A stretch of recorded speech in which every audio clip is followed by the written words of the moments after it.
देखिए हर खबर यहीं पर। सब्सक्राइब कीजिए TV9 भारतवर्ष। ये आपके पास एक और इन्फॉर्मेशन आ रही है और ये अपने आप में एक जो जानकारी हमारे पास आ रही है वो ये है कि शायद पायलट जो हैं उनका इस हादसे में देहांत हो चुका है। ये जो हमारे पास जानकारी आ रही है, मैं सीधे चलूंगा यहाँ पर। आदित्य राजकौल हमारे साथ, हमारे सहयोगी जुड़े हुए हैं। आदित्य, क्या क्या इन्फॉर्मेशन है और बताइए आपके पास क्या क्या जानकारी आ रही है?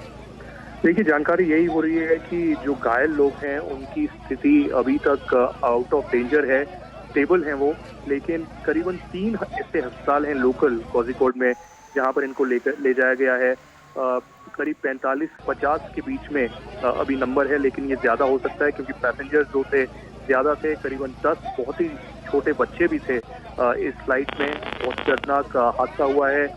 2 लोगों की अभी मृत्यु बताई जा रही है, हुई है इस हादसे में, लेकिन जो ऑफिशियल स्टेटमेंट अभी मिनिस्ट्री ऑफ सिविल एविएशन से मिला है उसमें इसकी जानकारी नहीं दी गई है। उसमें बस ये बताया गया है कि 7:41 में ये घटना घटी एयरपोर्ट पे और अभी रेस्क्यू ऑपरेशन जारी है। तो मुझे लगता है देर रात स्थिति थोड़ी क्लियर होगी कि कितनी कैजुअलिटीज हुई हैं इस अनफॉर्चुनेट इंसिडेंट में। ऑफ कोर्स एक इन्वेस्टिगेशन डीजीसीए ने ऑर्डर कर दी है ऑलरेडी, जिसमें ये भी पूरी तरीके से इन्वेस्टिगेट किया जाएगा क्या ये तकनीकी कारणों से एक्सीडेंट हुआ है या पायलट एरर हुआ है कि मौसम ऐसा हो गया था। क्योंकि आपको पता है कि छोटा रनवे है, प्लेट्यू है और बहुत ही टेक्निकल डिटेल्स को इसमें देखा जाता है। पायलट्स को बहुत ही केयरफुली मैन्यूवर करना पड़ता है और फाइनली लैंडिंग करनी पड़ती है। और जैसे हमने पहले भी डिस्कस किया, अनफॉर्चुनेटली मैंगलोर में भी ऐसी ही स्थिति हुई थी, जैसे ओवरशॉट करके स्किड करके फाइनली जो है प्लेन वैली में चला गया था। वही स्थिति यहाँ पर भी हुई है। एयर इंडिया एक्सप्रेस का बड़ा जहाज है जो वंदे भारत मिशन के तहत आया था। अनफॉर्चुनेटली जो सारे लोग इतनी उत्सुकता से अपने घर भारत वर्ष वापस आ रहे थे, अनफॉर्चुनेटली ये एक्सीडेंट में घायल हो चुके हैं ज्यादा से ज्यादा लोग। लेकिन जैसे मैंने आपको निशान पहले बताया कि ये सिर्फ एक दुर्घटना नहीं है, ये पायलट्स ने मुझे लगता है बहुत ही कोशिश की है लोगों को बचाने की भी, देश के लिए सेवा की है। और अनफॉर्चुनेटली जो ये वंदे भारत मिशन खुद एक सेवा और जो है सैक्रिफाइस पायलट्स ने दिया है। तो इसमें और देखना होगा कि पायलट्स ने कितनी कोशिश की लोगों को बचाने की, किस तरीके से ये एक्सीडेंट हुआ और पैसेंजर्स की सेफ्टी जो है अटमोस्ट इम्पोर्टेंट इसमें रही होगी।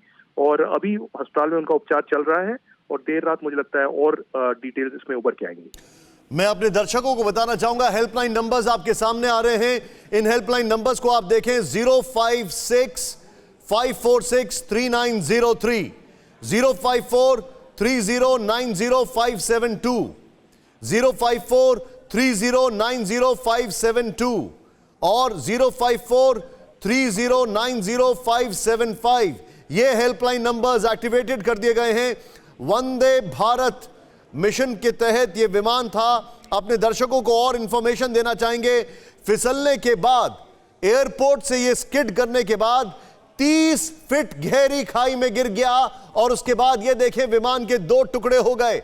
ईश्वर की कृपा यह है कि विमान में आग नहीं लगी, क्योंकि अगर आग लगती तो आज ये तस्वीरें और भयावह होती। कोझिकोड का हवाई अड्डा भौगोलिक रूप से टेबल टॉप है, मतलब हवाई पट्टी के इर्द गिर्द खाई है और टेबल टॉप इसे कहा जाता है। इसी कारण रनवे चूकने के बाद विमान फिसल कर खाई में जा गिरा। हादसे में अभी बताया जो जानकारी है उसके अनुसार पायलट की मृत्यु हो चुकी है और रनवे नंबर 10 पर यह लैंडिंग हुई, जिसके बाद यह विमान फिसला, फिर खाई में जा गिरा। खाई में गिरने के बाद विमान के 2 टुकड़े हो गए।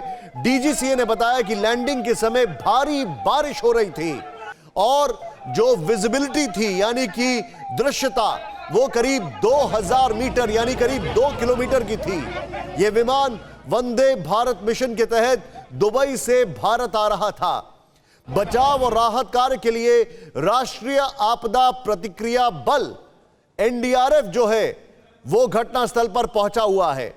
केरल के मुख्यमंत्री पिनरई विजयन ने कहा है कि पुलिस और अन्य बलों को तत्काल कार्रवाई करने के लिए आदेश दिया जा चुका है। अधिकारियों को बचाव और चिकित्सीय मदद उपलब्ध कराने के निर्देश दिए जा चुके हैं।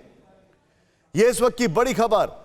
और एक और वो ये है कि लैंडिंग के समय कोई आग नहीं लगी, ऐसी कोई जानकारी नहीं है। केंद्रीय गृह मंत्री अमित शाह ने इस हादसे को लेकर दुख व्यक्त किया है। उन्होंने ट्वीट करके कहा है कि एनडीआरएफ को घटनास्थल पर जल्द से जल्द पहुंचने और बचाव कार्य में मदद करने के लिए निर्देश दिए गए हैं। वहीं कांग्रेस नेता राहुल गांधी ने भी इस हादसे पर संवेदना व्यक्त की और घायलों के शीघ्र स्वस्थ होने की कामना की है। और कुछ ऐसे ही कामना इस देश के रक्षा मंत्री राजनाथ सिंह ने अभी अभी एक ट्वीट करके कही है। यह इस वक्त की बड़ी खबर। मेरे पास जो इंफॉर्मेशन है वो ये आपके सामने आ रही है, जरा ध्यान से देखें। हमारे जितने भी दर्शक हैं, कई सारी तस्वीरें आपके सामने हैं।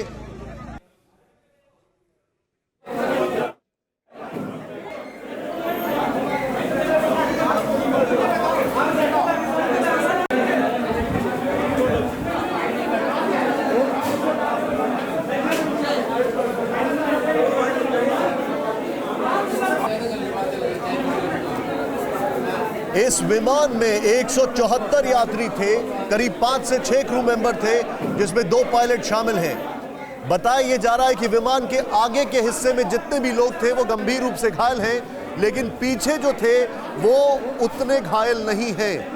करीब 45 घायलों की संख्या बढ़कर करीब 45 हो गई है। 3 लोगों की मौत कंफर्म हो गई है।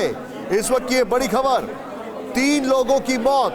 इस विमान में के करीब 128 पुरुष, 46 महिलाएं और 10 बच्चे थे। इस विमान में 128 पुरुष, 46 महिलाएं और 10 बच्चे थे। 3 की मौत कंफर्म हो गई है। यह इस वक्त की बड़ी खबर। एयर इंडिया की फ्लाइट IX1344 दुबई से केरल जो आई है, उसमें 3 की मौत कंफर्म हो गई है।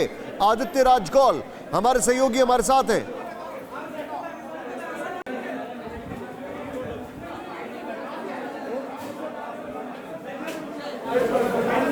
30 फीट गहरी खाई में गिरा है और शाम को 7:38 पर यह एयरपोर्ट पर फ्लाइट लैंड कर रही थी। पीएम मोदी ने केरल के सीएम से फोन पर बातचीत की। इस वक्त की एक और बड़ी खबर।